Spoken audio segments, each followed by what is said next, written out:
El lado activo del infinito. Carlos Castaneda.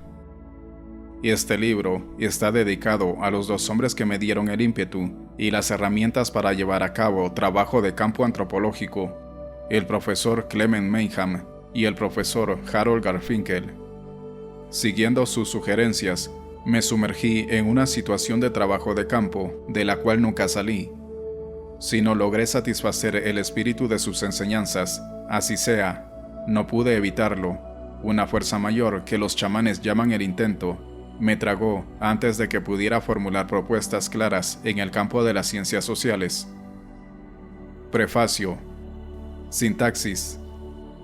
Un hombre, mirando fijamente sus ecuaciones, dijo que el universo tuvo un comienzo.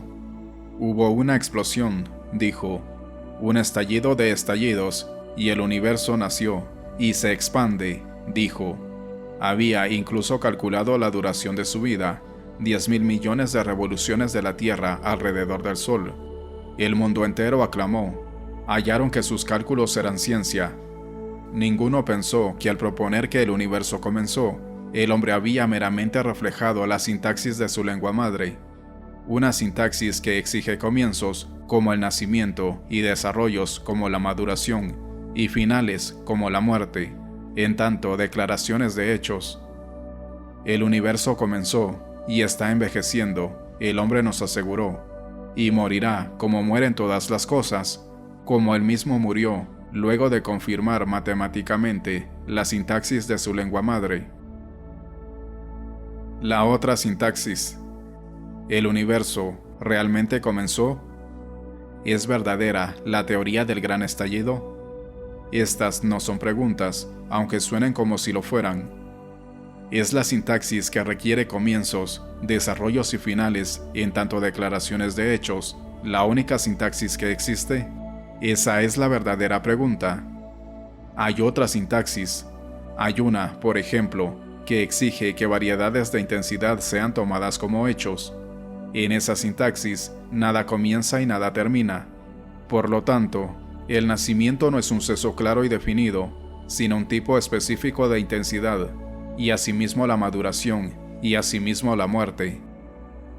Un hombre de esa sintaxis, mirando sus ecuaciones, halla que ha calculado suficientes variedades de intensidad para decir con autoridad que el universo nunca comenzó y nunca terminará, pero que ha atravesado, atraviesa y atravesará infinitas fluctuaciones de intensidad. Ese hombre bien podría concluir que el universo mismo es la carroza de la intensidad y que uno puede abordarla para viajar a través de cambios sin fin.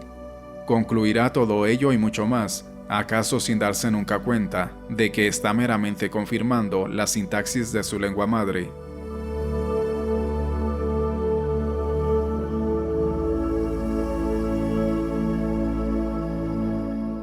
Introducción. Este libro es una colección de los sucesos memorables de mi vida. Los coleccioné siguiendo la recomendación de don Juan Matus, un chamán yaqui de México, el cual como maestro se esforzó durante 13 años en hacerme accesible el mundo cognitivo de los brujos que vivieron en México en tiempos antiguos. La sugerencia de don Juan de que yo reuniera esta colección de sucesos memorables la hizo casualmente, como si se le hubiera ocurrido en ese momento. Ese era el estilo de enseñanza de don Juan.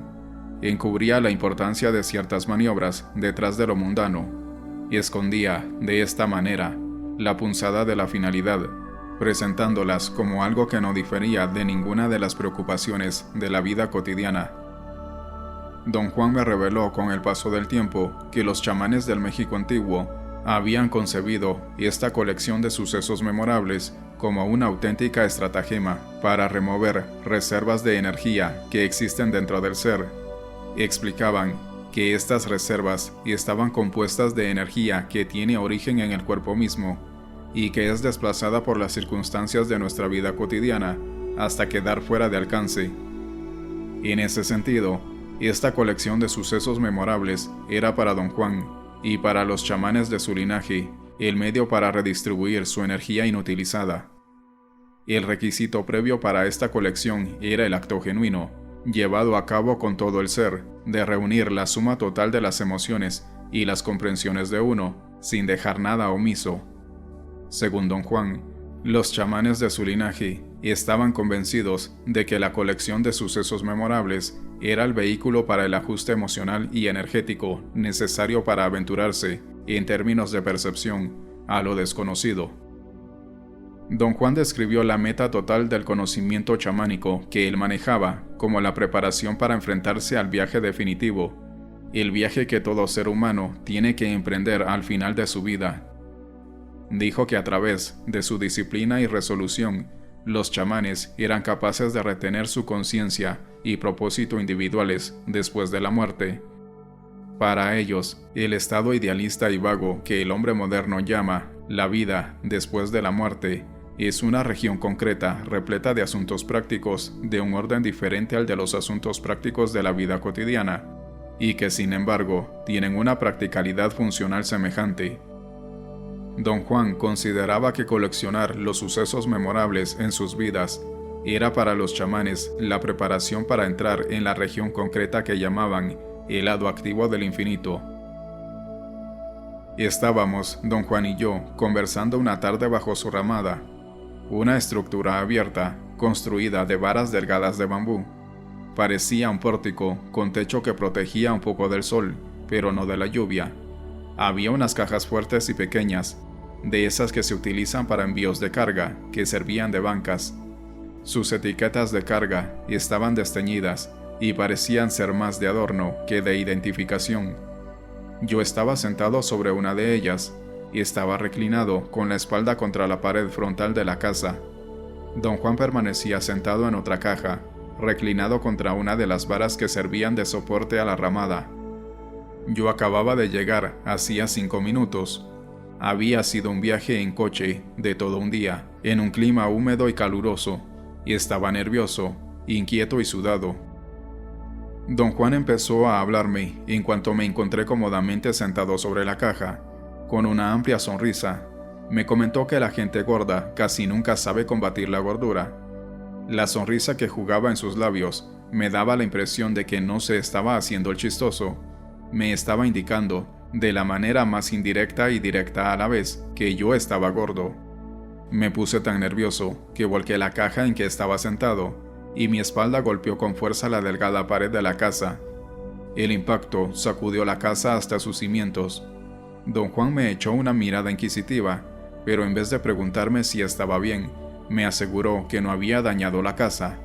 Entonces, en tono muy comunicativo, me explicó que esa casa era una vivienda provisional, que en realidad él vivía en otra parte. Cuando le pregunté dónde vivía, se me quedó mirando. No era una mirada de enojo, era más bien para disuadir preguntas inoportunas. No comprendí lo que quería, y estaba a punto de volver a hacer la misma pregunta, cuando me detuvo. «Aquí no se hacen preguntas de esa naturaleza», me dijo con firmeza. «Pregunta lo que quieras, de procedimientos o de ideas. Cuando esté listo para decirte dónde vivo, si es que sucede alguna vez, te lo diré sin que me lo preguntes». Instantáneamente me sentí rechazado, sin querer me enrojecí, y estaba completamente ofendido. La risotada de don Juan empeoró mi disgusto. No solo me había rechazado, me había insultado, y luego se había reído de mí. «Vivo aquí temporalmente», prosiguió, sin prestar atención a mi mal humor, «porque este es un centro mágico. La verdad es que vivo aquí por ti». Su declaración me desconcertó. No lo podía creer. Pensé que lo decía para consolarme, para que no siguiera yo tan enojado. «¿De veras vive usted aquí por mí?», le pregunté finalmente, sin poder contener mi curiosidad. «Sí», me dijo en tono sereno, «te tengo que preparar. Eres como yo. Voy a repetirte lo que te he dicho anteriormente. La búsqueda de cada nahual o líder de cada generación de chamanes consiste en encontrar un nuevo hombre o mujer que, como él mismo, revele una doble estructura energética. Yo vi esa característica en ti cuando estábamos en la estación de autobuses de Nogales. Cuando veo tu energía, veo 2 bolas luminosas superpuestas, una encima de la otra, y esas características nos unen. No te puedo rechazar, y tú no puedes rechazarme». Sus palabras me agitaron profundamente. Hacía un instante estaba enojado y ahora quería llorar. Continuó, diciendo que quería iniciarme, respaldado por la fuerza de la región donde vivía, un centro de fuertes reacciones y emociones, en algo que los chamanes llamaban el camino del guerrero. Gente de guerra había vivido allí durante miles de años, impregnado el territorio con sus preocupaciones por la guerra. Don Juan vivía en aquel tiempo en el estado de Sonora, al norte de México, a unos 120 kilómetros de la ciudad de Guaymas. Yo siempre lo visitaba allí, bajo los auspicios de llevar a cabo mi trabajo de campo. ¿Necesito entrar en estado de guerra, don Juan?, le pregunté, sinceramente preocupado, luego de oírle decir que el preocuparme por la guerra era algo que yo necesitaría algún día. Ya había aprendido a tomar todo lo que me decía con la mayor seriedad. «Puedes apostar lo que quieras», me contestó con una sonrisa. «Cuando hayas absorbido todo lo que hay aquí, me iré». No tenía base para dudar de lo que me decía, pero no podía concebir que don Juan viviera en ninguna otra parte. Formaba un conjunto total con todo lo que lo rodeaba. Su casa, sin embargo, sí parecía ser provisional. Era una choza típica de los granjeros yaquis, construida de adobe, de techo plano de paja. Consistía de una habitación grande que servía para comer y dormir, y de una cocina sin techo. «Es muy difícil tratar con gente gorda», dijo. Parecía ser una frase incongruente, pero no lo era. Don Juan estaba simplemente volviendo al tema que había introducido antes de que yo lo interrumpiera con el golpe de mi espalda contra la casa. «Hace un momento golpeaste mi casa como una de esas bolas de demolición», me dijo sacudiendo la cabeza de lado a lado. «¡Qué impacto! Un impacto digno de un hombre robusto». Tenía la inquietud de que me hablaba como alguien que ya no quiere lidiar con uno. Inmediatamente me puse a la defensiva. Me escuchó con una sonrisita, mientras yo daba frenéticas explicaciones diciendo que mi peso era normal para mi estructura ósea. «Claro», concedió en tono de broma. «Tienes huesos grandes, seguramente te podrías echar otros 20 kilos fácilmente, y nadie, te aseguro, nadie lo notaría. Yo no lo notaría». Su sonrisa burlona me indicaba que definitivamente yo estaba rechoncho.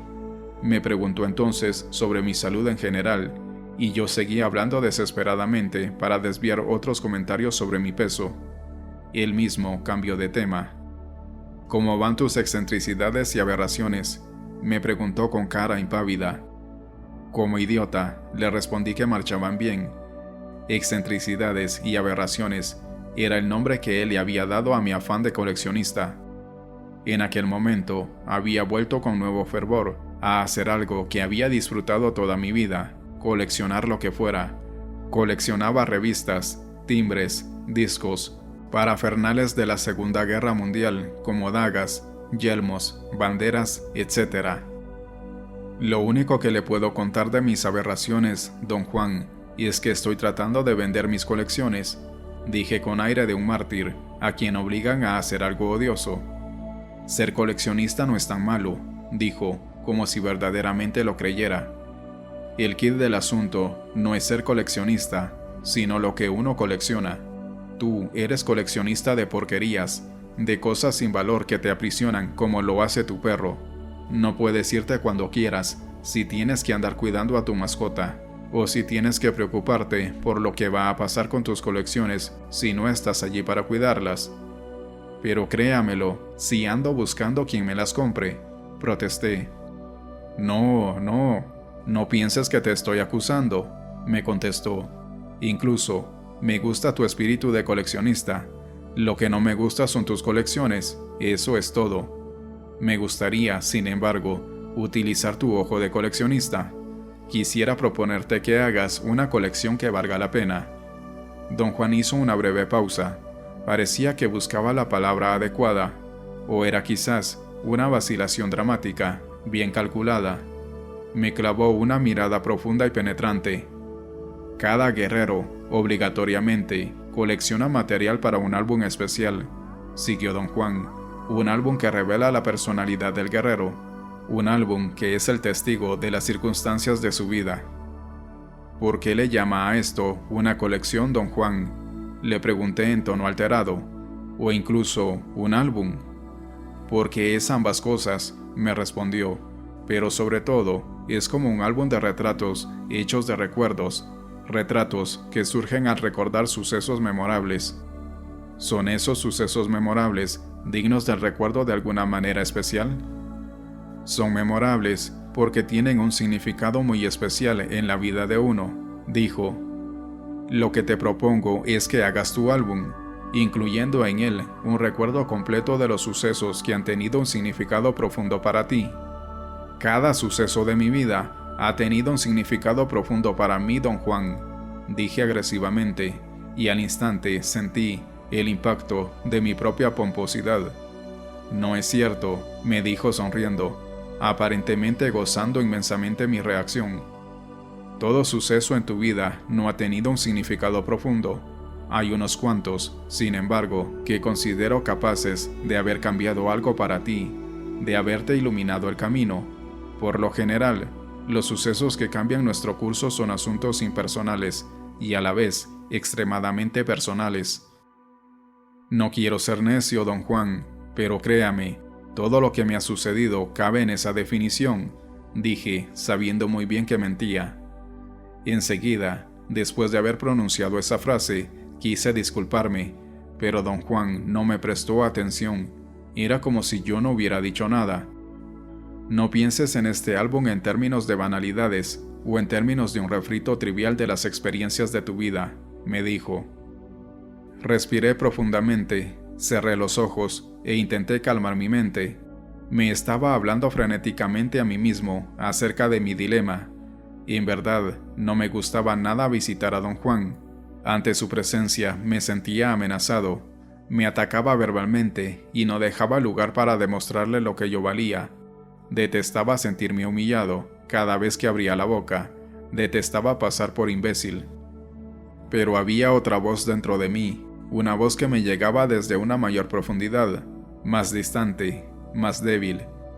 En medio de los ataques de diálogo familiar, me oí decir que era demasiado tarde para regresar, pero no era en verdad mi voz o mis pensamientos lo que experimentaba. Era, mejor dicho, como una voz desconocida que decía que me había metido ya muy profundamente en el mundo de don Juan y que lo necesitaba más que el aire mismo. Di lo que quieras, parecía decir, pero si no fueras el egomaníaco que eres, no estarías tan avergonzado. Esa es la voz de tu otra mente, dijo don Juan, como si estuviera escuchando o leyéndome los pensamientos. Mi cuerpo dio un salto involuntario. Mi susto fue tan intenso que me vinieron lágrimas a los ojos. Le confesé a don Juan la confusión de mi estado. Tu conflicto es muy natural, dijo, y créeme, no lo exacerbo tanto. No soy así. Tengo algunas historias que contarte de lo que mi maestro, el Nahual Julián, me hacía. Lo detestaba desde el fondo de mi ser. Yo era muy joven y veía cómo lo adoraban las mujeres, se le entregaban como nada, y cuando yo quería saludarlas, se volvían hacia mí como leonas, listas para arrancarme la cabeza. Me odiaban y lo amaban. ¿Cómo crees que me sentía? ¿Cómo resolvió ese conflicto don Juan?, pregunté con algo más de interés. No resolví nada, declaró. Eso, el conflicto o lo que fuera, era el resultado de la batalla entre mis dos mentes. Cada uno de nosotros, como seres humanos, tenemos dos mentes. Una es totalmente nuestra, y es como una voz débil que siempre nos trae orden, propósito, sencillez. La otra mente es la instalación foránea. Nos trae conflicto, dudas, desesperanza, autoafirmación. Mi fijación sobre mis propias concatenaciones mentales era tan intensa que se me fue por completo de lo que me decía don Juan. Podía claramente recordar cada una de sus palabras, pero no tenían sentido alguno. Don Juan, muy calmadamente, y con la mirada fija en mis ojos, repitió lo que acababa de decir. Yo todavía era incapaz de aprender lo que quería decir. No podía enfocarme en sus palabras. Por alguna extraña razón, don Juan, no puedo enfocarme en lo que me está diciendo, le dije. Comprendo perfectamente, me dijo sonriendo abiertamente, y tú también lo comprenderás, y a la vez resolverás el conflicto de que si me quieres o no, el día en que dejes de ser el yo centro del mundo. Entretanto, continuó, dejemos el tema de las dos mentes y regresemos a la idea de preparar tu álbum de sucesos memorables. Debo añadir que tal álbum es un ejercicio de disciplina e imparcialidad. Considera este álbum como un acto de guerra. La afirmación de don Juan que mi conflicto de querer o no querer verlo iba a terminar cuando abandonara mi egocentrismo no era solución para mí. De hecho, la afirmación me enfadó más. Mi frustración creció, y cuando le oí decir que el álbum era un acto de guerra, lo ataqué con todo mi veneno. La idea de que esta es una colección de sucesos es ya bastante difícil de comprender, le dije en tono de protesta. Pero además, el llamarle un álbum y decir que tal álbum es un acto de guerra es demasiado oscuro. Eso hace que la metáfora pierda su significado. Qué raro, para mí es lo opuesto, contestó don Juan con mucha calma. Que tal álbum sea un acto de guerra tiene todo el significado del mundo para mí. No quisiera que mi álbum de sucesos memorables fuera ninguna otra cosa que un acto de guerra. Quería seguir con mi opinión y explicarle que sí comprendía la idea de un álbum de sucesos memorables. A lo que me oponía era a la manera confusa en que me lo describía. En aquellos tiempos me consideraba un defensor de la claridad y del funcionalismo en el uso del lenguaje. Don Juan no hizo ningún comentario sobre mi humor bélico, simplemente asintió como si estuviera totalmente de acuerdo conmigo. Después de un rato, o se me había acabado toda la energía, o me llegó una tremenda oleada. De pronto, sin ningún esfuerzo por parte mía, me di cuenta de lo inútil de mis arranques. Me sentí terriblemente avergonzado.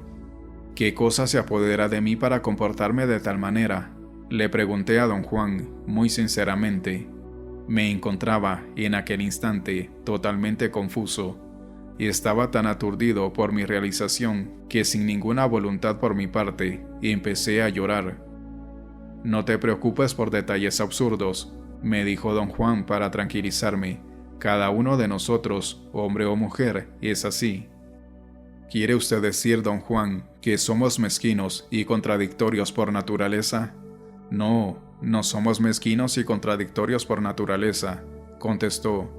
Nuestras mezquindades y contradicciones son, más bien, el resultado de un conflicto trascendental que nos afecta a cada uno de nosotros, pero del cual solo los chamanes tienen dolorosa y desesperadamente conciencia, el conflicto entre nuestras dos mentes.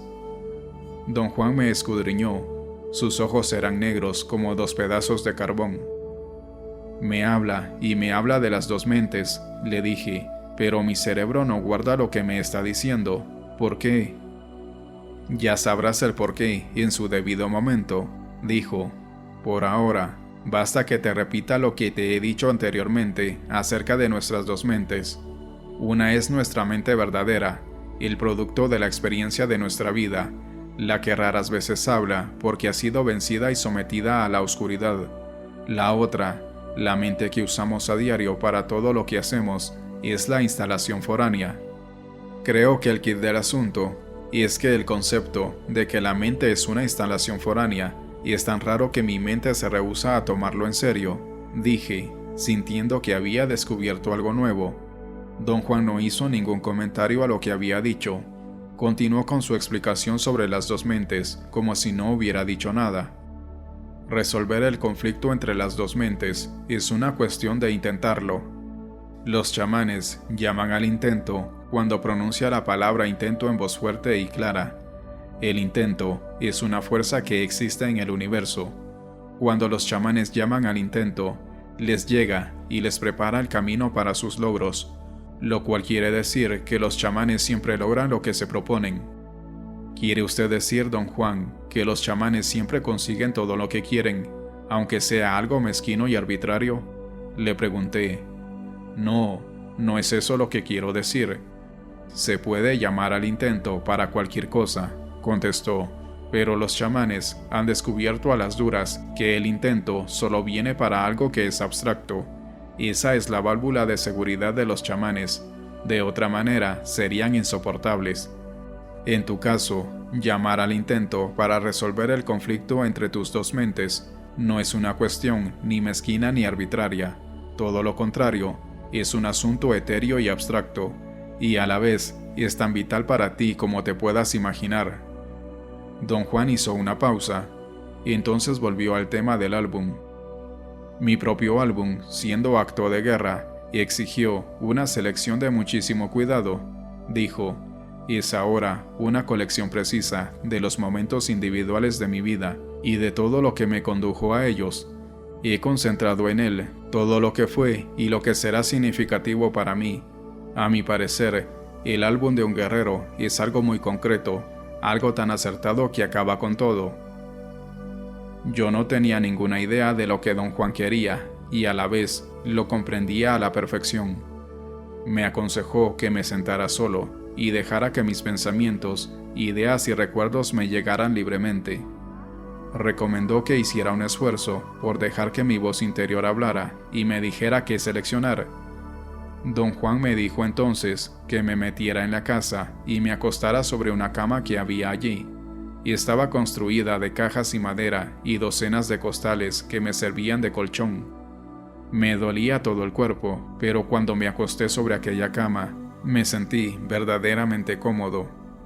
Tomé sus sugerencias a pecho y empecé a pensar acerca de mi pasado, buscando sucesos que me habían marcado. Muy pronto me di cuenta de que mi aseveración de que cada suceso de mi vida había tenido significado era una tontería. Al tratar de recordar, me di cuenta de que ni sabía dónde empezar. Cruzaban por mi mente interminables recuerdos y pensamientos disociados acerca de sucesos, pero no podía decidir si habían sido significativos para mí. Mi impresión era que nada había tenido ninguna importancia. Parecía que había pasado la vida como cadáver, con la facultad de caminar y hablar, pero sin poder sentir nada. Sin la mayor concentración para seguir con el tema, ni llevarlo más allá de un débil intento, lo dejé y me dormí. ¿Tuviste éxito?, me preguntó don Juan al despertarme algunas horas después. En vez de estar tranquilo, después de haber comido y descansado, estaba de nuevo bélico y malhumorado. No tuve ningún éxito, ladré. ¿Oíste esa voz desde las profundidades de tu ser?, me preguntó. Creo que sí, mentí. ¿Qué te dijo? No me puedo recordar, murmuré. Ah, has regresado a tu mente cotidiana, me dijo y me dio un golpecito en la espalda. Tu mente de todos los días se ha apoderado nuevamente de ti. Vamos a relajarla hablando de tu colección de sucesos memorables. Debo decirte que la selección de lo que vas a incluir en tu álbum no es cosa fácil. Es por esa razón que dije que hacer este álbum es un acto de guerra. Tienes que rehacerte 10 veces para saber qué seleccionar. Comprendí claramente entonces, aunque fuera durante solo un segundo, que tenía dos mentes. Sin embargo, el pensamiento fue tan vago que se me fue instantáneamente. Lo que quedó era la simple sensación de no cumplir con el requisito de don Juan, pero en vez de elegantemente aceptar mi incapacidad, permití que se convirtiera en algo amenazador. Mi gran impulso en aquel tiempo era el de siempre quedar bien. Ser incompetente equivalía a ser perdedor, algo que me era totalmente intolerable. Como no sabía cómo responder al desafío de don Juan, hice lo único que sí sabía hacer: me enojé. Tengo que pensar mucho más acerca de esto, don Juan, le dije. Tengo que darle tiempo a mi mente para que se acostumbre a la idea. Por supuesto, me aseguró don Juan. Toma el tiempo que quieras, pero apresúrate. No se dijo nada más del asunto. Ya en casa, me olvidé por completo, hasta que un día, de pronto, en medio de una charla a la que asistía, el comando imperioso de buscar los sucesos memorables de mi vida me sobrevino como un golpe corporal, un espasmo nervioso que me sacudió de la cabeza a los pies. Empecé a trabajar en serio. Me tomó meses revisar experiencias de mi vida que creía significativas para mí. Sin embargo, al examinar mi colección, me di cuenta de que se trataba de ideas sin sentido alguno. Los sucesos que recordaba eran vagos puntos de referencia que recordaba de manera abstracta. Otra vez, tuve la sospecha inquietante de que me habían criado para actuar sin jamás sentir nada. Uno de los sucesos más vagos que recordé y que quería hacer memorable a cualquier costo fue el día en que supe que me habían admitido a la Escuela de Estudios Superiores de UCLA. Pero por más que trataba, no me acordaba qué estaba haciendo ese día. No tenía nada fuera de común o interesante aparte de la idea de que quería que fuera memorable. El ingresar en el programa de estudios superiores debería haberme hecho sentir orgulloso o feliz, pero no fue así. Otra muestra de mi colección fue el día en que casi contraje matrimonio con Kay Condor. Su apellido no era en verdad Condor, pero se lo había cambiado porque quería ser actriz. Su paso a la fama era que se parecía a Carole Lombard. Ese día me era memorable no tanto por los sucesos que se llevaron a cabo, sino porque ella era bella y quería casarse conmigo. Me llevaba una cabeza de altura, lo cual la hacía de lo más interesante. Me encantaba la idea de casarme con una mujer alta en una iglesia. Me alquilé un traje de frac gris. Los pantalones me quedaban demasiado anchos para mi estatura. No eran de campana, simplemente eran anchos y me molestaban terriblemente. Otra cosa que me molestaba era que las mangas de la camisa color rosa que había comprado para la ceremonia eran demasiado largas, sobrándoles unos 10 centímetros. Tenía que ajustármelas con unas gomas. Fuera de eso, todo iba perfectamente, hasta el momento en que los invitados y yo nos enteramos de que Kay Condor se había arrepentido y no iba a aparecer. Como jovencita bien educada, me mandó una carta de disculpa por un mensajero que llegó en motocicleta. Escribió que, como no creía en el divorcio, no se podía comprometer con alguien que no compartía del todo sus pensamientos sobre la vida. Me recordó que siempre me reía cuando pronunciaba el nombre Condor, lo cual revelaba la falta de respeto que guardaba para su persona. Dijo que había hablado del asunto con su madre. Ambas me querían muchísimo, pero no lo suficiente para que formara parte de aquella familia. Añadió que, valiente y sagazmente, todos teníamos que enfrentarnos a nuestras pérdidas. Mi mente estaba paralizada. Cuando traté de recordar ese día, no me acordaba si me sentí horriblemente humillado por haberme quedado allí delante de toda esa gente con ese traje de frac gris de pantalones anchos, o si me sentí mal porque Kay Condor no se casó conmigo. Estos eran los únicos dos sucesos que era capaz de ver aisladamente y con claridad. Eran ejemplos pobres, pero después de machacar, había logrado adornarlos como cuentos de aceptación filosófica. Me consideré un ser sin verdaderos sentimientos, alguien que solamente tiene una visión intelectual acerca de todo. Tomando las metáforas de Don Juan como modelo, hasta construí una propia, un ser que vive su vida de forma indirecta, en términos de lo que debería ser. Creía, por ejemplo, que el día que me admitieron a la Escuela de Estudios Superiores de UCLA debería haber sido un día memorable. Como no lo fue, hice lo mejor que pude para imbuirlo de una importancia que estaba lejos de sentir. Algo semejante pasó con el día que casi me casé con Kay Condor. Debía haber sido un día devastador para mí, pero no lo fue. Al momento de recordarlo, supe que no había nada allí, e hice lo que pude para construir lo que debería haber sentido. En la siguiente visita que hice a la casa de Don Juan, le presenté en cuanto llegué mis 2 muestras de sucesos memorables. «Estas son puras tonterías», declaró.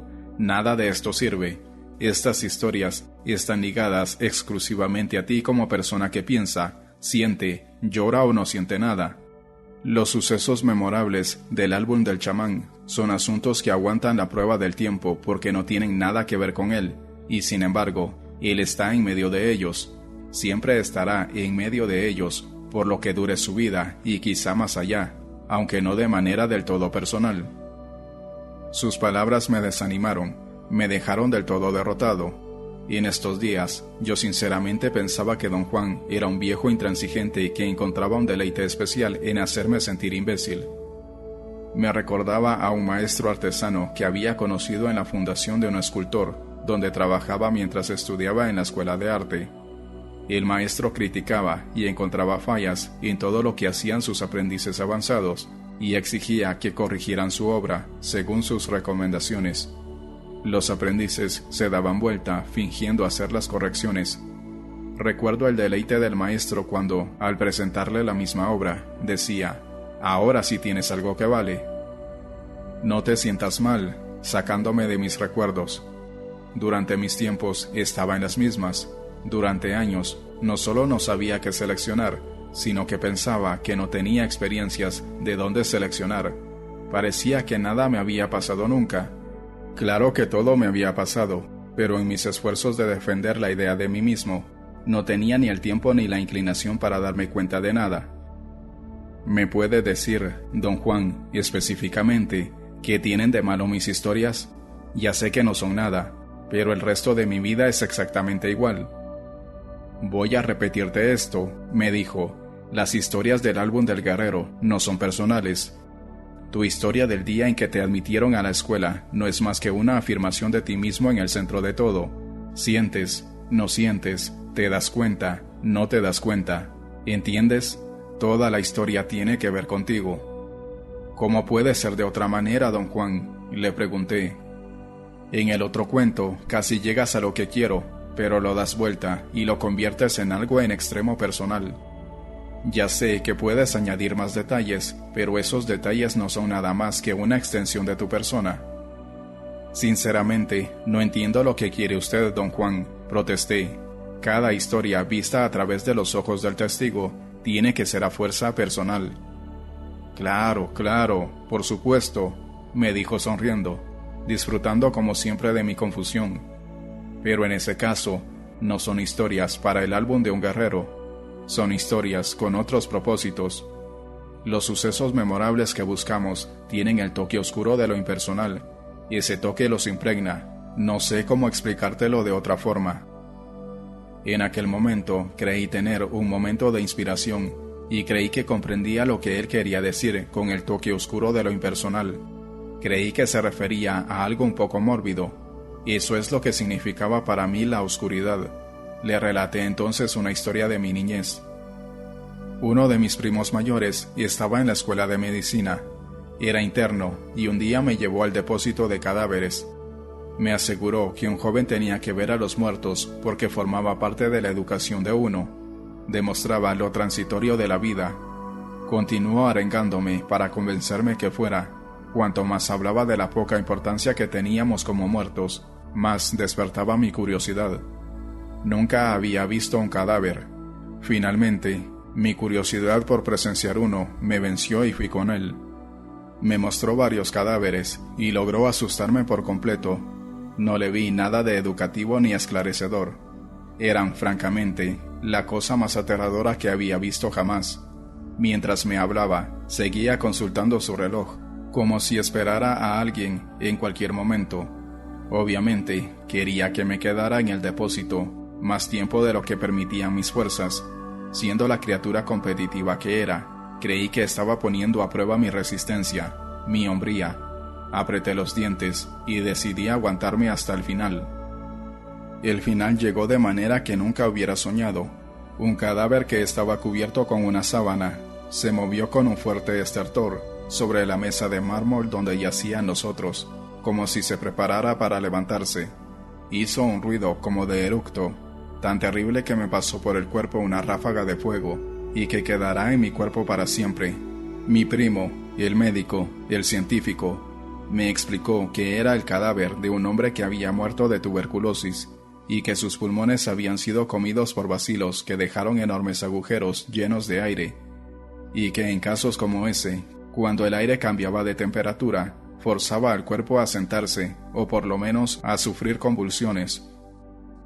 No, todavía no llegas, dijo don Juan sacudiendo la cabeza. Esta es simplemente una historia acerca de tu susto. A mí también me hubiera asustado, sin embargo, un susto como ese no ilumina el camino, pero tengo curiosidad de saber qué te pasó. Eché gritos como un loco, le dije. Mi primo me llamó cobarde. cagueta por esconder mi cara contra su pecho y por enfermarme del estómago y vomitar encima de él. Y estaba definitivamente metido en las hileras mórbidas de mi vida. Recordé otra historia acerca de un chico de 16 años que conocí en la preparatoria, que sufría de una enfermedad de las glándulas, y como resultado creció a una altura gigantesca. Su corazón, sin embargo, no creció al mismo paso, y un día se murió de un ataque cardíaco. Fui con otro chico a la mortuoria de pura curiosidad mórbida. El empresario de pompas fúnebres, que era quizá más mórbido que nosotros dos juntos, abrió la puerta de atrás y nos dejó pasar. Nos mostró su obra maestra. Había puesto al gigantesco muchacho, que medía más de 2 metros y 30 centímetros, en un ataúd de una persona normal, cortándole las piernas.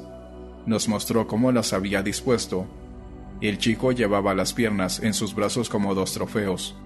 El susto que experimenté fue semejante al que había experimentado de niño en el depósito de cadáveres, pero este nuevo susto no era una reacción física, sino una reacción de repugnancia psicológica. Casi, dijo don Juan, pero tu historia es todavía demasiado personal. Es horrenda, me enferma, pero veo grandes posibilidades. Don Juan y yo nos reímos del horror que se encuentra en las situaciones de la vida cotidiana. A estas alturas, me había perdido sin esperanza alguna en las hileras mórbidas que había atrapado y liberado. Le conté la historia de mi mejor amigo, Roy Orindeoro. Tenía un apellido polaco, pero sus amigos le llamaban Orindeoro, porque lo que tocaba se volvía oro. Era un maravilloso hombre de negocios. Su don para los negocios lo hizo superambicioso. Quería ser el hombre más rico del mundo, pero se dio cuenta de que había demasiada competencia. Según él, trabajando solo no podía competir, digamos, con el líder de una secta islámica que en aquel tiempo era remunerado con su peso en oro. Cada año, el líder engordaba todo lo que podía antes de que lo pesaran.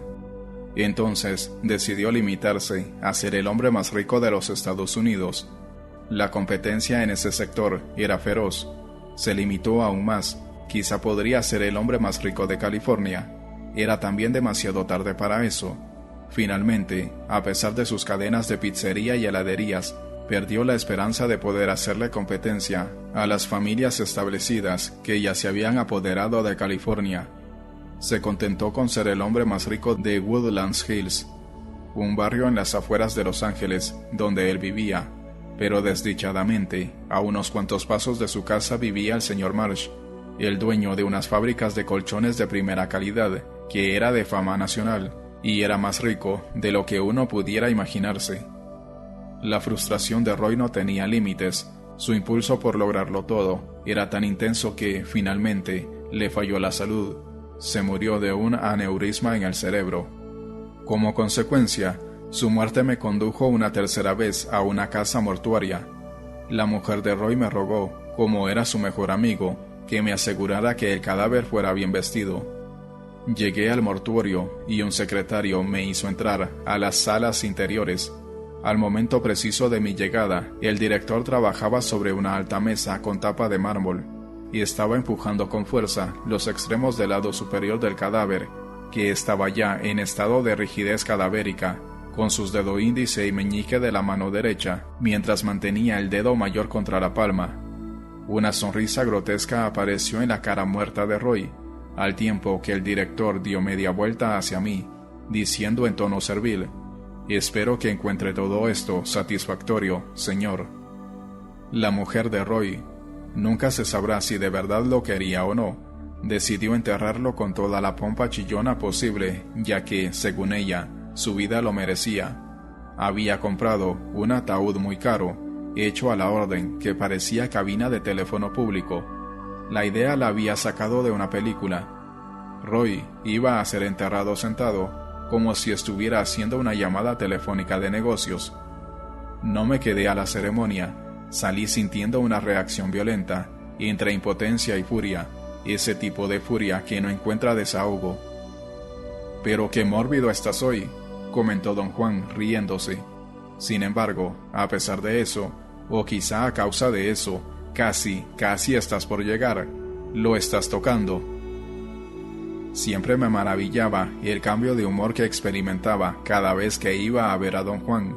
Siempre llegaba sombrío y malhumorado, lleno de autoafirmaciones y de dudas. Después de un rato, mi estado de ánimo cambiaba misteriosamente y me volvía más abierto, por grados, hasta llegar a estar tan tranquilo como nunca. Sin embargo, mi nuevo humor seguía metido en mi antiguo vocabulario. Tenía la costumbre de hablar como una persona totalmente insatisfecha, que se contenía de quejarse en voz alta, pero cuyas interminables quejas estaban implícitas en cada vuelta de la conversación. ¿Me puede dar algún ejemplo de un suceso memorable de su álbum, don Juan?, pregunté con mi acostumbrado tono quejumbroso. Si supiera qué pautas busca usted, a lo mejor se me viene algo. ¿Cómo va la cosa? Y estoy chiflando en la loma. No te expliques tanto, dijo don Juan con una mirada dura. Los chamanes dicen que en cada explicación hay una disculpa escondida. Así es que cuando estás explicando por qué no puedes hacer esto o aquello, lo que estás haciendo en verdad es disculpándote por tus flaquezas, con la esperanza de que el que te escucha tendrá la bondad de comprenderlas. Mi maniobra más útil al ser atacado era siempre de desactivarme, no escuchar a mis detractores. Don Juan, sin embargo, tenía la desagradable habilidad de atrapar cada pizca de mi atención. No importaba cómo me atacara, ni qué dijera, siempre me tenía clavado a una de sus palabras. En esta ocasión, lo que estaba diciendo de mí no me complacía para nada, porque era la pura verdad. Le evadí la mirada. Me sentí como siempre, derrotado, porque era una derrota peculiar esta vez. No me molestaba tanto como si hubiera ocurrido en el mundo de la vida cotidiana, o al momento de haber llegado a su casa. Después de un largo silencio, me volvió a dirigir la palabra. Voy a hacer algo mejor que simplemente darte un ejemplo de un suceso memorable de mi álbum, dijo. Voy a darte un suceso memorable tomado de tu propia vida, uno que de seguro debería estar en tu colección, o más bien diría que si yo fuera tú, créemelo, que lo incluiría en mi colección de sucesos memorables. Creía que estaba bromeando y me reí como imbécil. Esto no es cuestión de risa, dijo en voz tajante, esto va en serio. Me contaste una vez una historia que cabe a la perfección. ¿Qué historia fue esa, don Juan? La historia de figuras frente al espejo, dijo. Cuéntamela de nuevo, pero cuéntamela con todo el detalle que puedas recordar. Empecé a contarle la historia de nuevo, superficialmente. Me detuvo y exigió una narrativa detallada y cuidadosa, empezando desde el principio, pero mi visión no lo satisfizo. Vamos a hacer una caminata, me propuso. Cuando caminas, eres mucho más acertado que cuando estás sentado. Créeme. No es una idea ociosa el caminar de un lado a otro cuando tratas de relatar algo. Habíamos estado sentados, como lo hacíamos de costumbre durante el día, debajo de la ramada. Había caído en un hábito. Cuando me sentaba allí, siempre lo hacía en el mismo lugar, con la espalda contra la pared. Don Juan se sentaba aquí y allá bajo la ramada, pero nunca en el mismo lugar. Salimos a caminar a la peor hora. Me puso un sombrero viejísimo de paja, como siempre lo hacía cuando salíamos al rayo del sol. Durante largo tiempo, caminamos en silencio. Hacía todo lo posible para recordar todos los detalles de la historia. Eran las 2 o 3 de la tarde cuando nos sentamos a la sombra de unos altos arbustos y volví a contar toda la historia. Años antes, cuando estudiaba escultura en una escuela de bellas artes en Italia, tenía un amigo íntimo, un escocés que estudiaba arte para prepararse para ser crítico de arte. Lo que me venía a la mente más vívidamente al recordarlo, y tenía que ver con la historia que contaba, era la idea tan rimbombante que tenía de él mismo. Se creía erudito, artesano, lujurioso y libertino, un verdadero hombre renacentista. Sí, era libertario, pero lo lujurioso era algo que estaba en total contradicción con su persona huesuda, seca y seria. Era un seguidor vicario del filósofo inglés Bertrand Russell y soñaba con aplicar los principios del positivismo lógico a la crítica del arte. El hecho de ser el escolar y el artesano más completo era quizás su mayor fantasía, porque siempre andaba con dilaciones. Su némesis era el trabajo. Su cuestionable especialización no era la crítica del arte, sino su conocimiento personal de todas las prostitutas de los burdeles locales que abundaban. Las largas y descriptivas anécdotas que me daba, para tenerme, según él, al tanto de las cosas maravillosas que hacía en el mundo de su especialización, eran un deleite. No me sorprendió entonces para nada que un día llegara a mi apartamento, todo agitado, casi ahogándose, y me dijera que algo extraordinario le había ocurrido y quería compartirlo conmigo. «Vamos, chico, esto lo tienes que ver por ti mismo», me dijo todo emocionado con el acento de Oxford que siempre afectaba cuando hablaba conmigo. Se paseaba por la habitación agitadamente. Es dificilísimo describirlo, pero vamos, es algo que vas a apreciar por toda tu vida.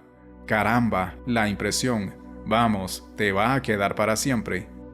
¿Comprendes, chico? Te hago un regalo maravilloso que te va a durar toda una vida. ¿Comprendes? Lo que yo comprendía era que él era un escocés histérico, pero siempre me gustaba llevarle la coba y acompañarlo. Nunca lo había lamentado. Cálmate, Eddie, dije. ¿Qué está sucediendo? Me contó que había estado en un burdel donde había encontrado una mujer increíble que hacía algo insólito que ella llamaba figuras ante un espejo. Me aseguró repetidas veces, casi tartamudeando, que no podía perderme este acontecimiento. «Vamos, de la plata no te preocupes», dijo, sabiendo que yo nunca tenía. «Ya te pagué la entrada, solo tienes que acompañarme. Madame Ludmila te va a mostrar sus figuras ante un espejo. ¡Coño, qué maravilla!». En un ataque de risa incontrolable, Eddie hasta mostró su mala dentadura, la cual normalmente encubría tras una sonrisa de labios apretados. «Te digo, coño, es increíble». Mi curiosidad aumentaba minuto por minuto y estaba más que dispuesto a participar de este nuevo deleite. Eddie me llevó en su coche a las afueras de la ciudad. Nos detuvimos delante de un edificio polvoriento y viejo, las paredes descascaradas. Tenía el aire de haber sido en algún momento un hotel y ahora era un edificio de apartamentos. Podía ver los restos de un anuncio de hotel que parecía haber sido arrancado a pedazos en la fachada del edificio. Había filas de sencillos balcones sucios, llenos de macetas o con alfombras puestas a secar, tiradas sobre las rejas. En la entrada estaban dos hombres morenos, de aspecto dudoso.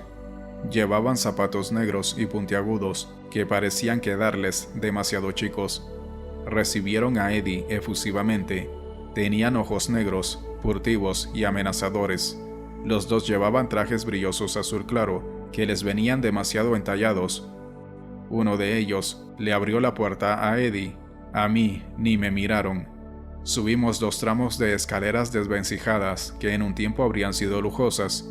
Eddie iba adelante caminando a lo largo de un corredor vacío tipo hotel, con puertas en ambos lados. Todas las puertas estaban pintadas del mismo color, verde oscuro aceitunado.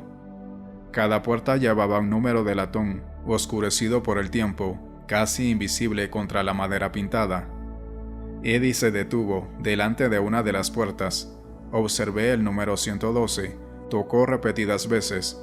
La puerta se abrió y una mujer baja, redonda y de pelo oxigenado nos invitó a entrar sin pronunciar ni una palabra. Llevaba una bata roja de seda, con plumas en las anchas mangas y zapatillas adornadas con bolas de piel. Una vez que entramos a un pequeño corredor y cerró ella la puerta, saludó a Eddie en un inglés de horrendo acento. «Hello, Eddie. Trajo amigo, ¿no?» Eddie le dio la mano y luego muy galán se la besó. Se comportaba como si estuviera totalmente tranquilo. Sin embargo, le notaba gestos inconscientes de nerviosismo. «¿Cómo se encuentra hoy, Madame Ludmila?», le dijo, intentando hacerse el americano y arruinándolo. Nunca descubrí por qué se hacía el americano cuando estaba haciendo negocios en esas casas de mala vida.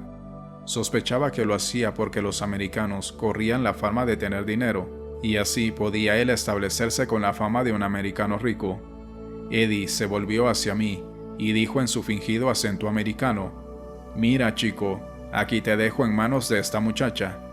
Me sonó tan falso, tan extraño a mis oídos que me reí en voz alta. Madame Ludmila no parecía para nada perturbada al oír mi carcajada. Eddie volvió a besarle la mano y se fue. ¿Tú parlas inglés, mi nene?, me gritó como si estuviera sordo. ¿Te ves Egipto o Torco, quizás? Le afirmé a Madame Ludmila que ni era lo uno ni lo otro y que sí hablaba inglés. Luego me preguntó si estaba de humor para ver sus figuras ante un espejo. No sabía qué decir. Moví la cabeza afirmativamente. «Te dar bono espectáculo», me aseguró. «Figuras ante un espejo es solo excitar, preparar. Cuando estés caluroso, díceme que pare». Desde el corredor donde estábamos, entramos en un cuarto siniestro y oscuro. Las ventanas estaban cubiertas con pesadas cortinas. Había focos de bajo voltaje en unas lámparas que colgaban de la pared.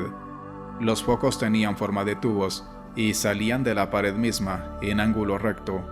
Había un sinnúmero de objetos por todas partes, muebles pequeños con cajones, mesas y sillas antiguas, un escritorio de tapa redonda contra la pared, lleno hasta arriba de papeles, lápices, reglas y no menos de una docena de tijeras. Madame Ludmila me hizo sentar sobre una butaca vieja. «La cama en otra sala, amor», dijo apuntando al otro lado del cuarto. «Esta es mi antisala. Aquí dar espectáculo, calor, presto». Se quitó la bata roja, se quitó las zapatillas con una ligera patada y abrió las puertas dobles de 2 armarios que estaban el uno junto al otro contra la pared. En cada puerta interior había un espejo de cuerpo entero. «Y ahora, la música, nene», dijo Madame Ludmila, y le dio cuerda a una vitrola que parecía nueva de lo brillosa que estaba. Puso un disco. La música era una melodía hechizante que me recordaba a una marcha de circo. «Y ahora, mi espectáculo», dijo, y empezó a dar vueltas al compás de la melodía hechizante. La piel del cuerpo de Madame Ludmila era tersa en su mayor parte y extraordinariamente blanca. Aunque no era joven, era una cuarentona de años plenos y bien vividos. Tenía un poco de barriga y le colgaban sus pechos voluminosos. La piel de la cara también le colgaba en una papada. Tenía una nariz pequeña y labios rojos muy pintados. Llevaba muchísimo rímel negro. Me recordaba al prototipo de la prostituta envejecida. Sin embargo, tenía un aire de niña, un abandono y una confianza juvenil, una dulzura que me sacudía. «Y ahora, figuras ante un espejo», anunció Madame Ludmila mientras continuaba la música. «Pierna, pierna, pierna», dijo, dando una patada en el aire con una pierna y luego la otra al compás de la música. Tenía la mano derecha encima de la cabeza, como una niña que se siente insegura de hacer bien los movimientos. «Vuelta, vuelta, vuelta», dijo, dando de vueltas como un trompo. «Culo, culo, culo», dijo luego, mostrándome su trasero desnudo como bailarina de cancán. Repitió la secuencia una y otra vez, hasta que la música empezó a perderse, al acabársele la cuerda a la vitrola. Tuve la sensación de que Madame Ludmila iba dando vueltas a la distancia, volviéndose más y más pequeña a medida que la música se perdía. Una desesperanza y una soledad cuya existencia no conocía en mí salió a la superficie desde lo más profundo de mi ser y me impulsó a levantarme y salir corriendo del cuarto, a bajar las escaleras como un loco, a salir corriendo del edificio, a la calle. Eddie estaba de pie junto a la puerta, conversando con los 2 hombres de trajes azul claro brillosos. Al verme correr así, empezó a reírse estrepitosamente. «Dime, muchacho, ¿no te pareció una bomba?», dijo, todavía aparentando ser americano. «Figuras ante un espejo es solo excitación, preparar. ¿Qué cosa? ¿Qué cosa?». La primera vez que le mencioné la historia a don Juan, le había dicho que me había afectado profundamente la melodía hechizante y la vieja prostituta dando vueltas torpemente al compás de la música, y que también me había afectado darme cuenta de cuán insensible era mi amigo. Cuando terminé de contar mi historia a don Juan, sentados allí en las colinas de la cordillera de Sonora, estaba temblando. misteriosamente afectado por algo indefinido. Esa historia, dijo don Juan, debe estar en tu álbum de sucesos memorables. Tu amigo, sin tener ninguna idea de lo que estaba haciendo, te dio, como él mismo dijo, algo que te va a durar toda una vida. Yo la veo simplemente como una historia triste, don Juan, pero eso es todo, declaré.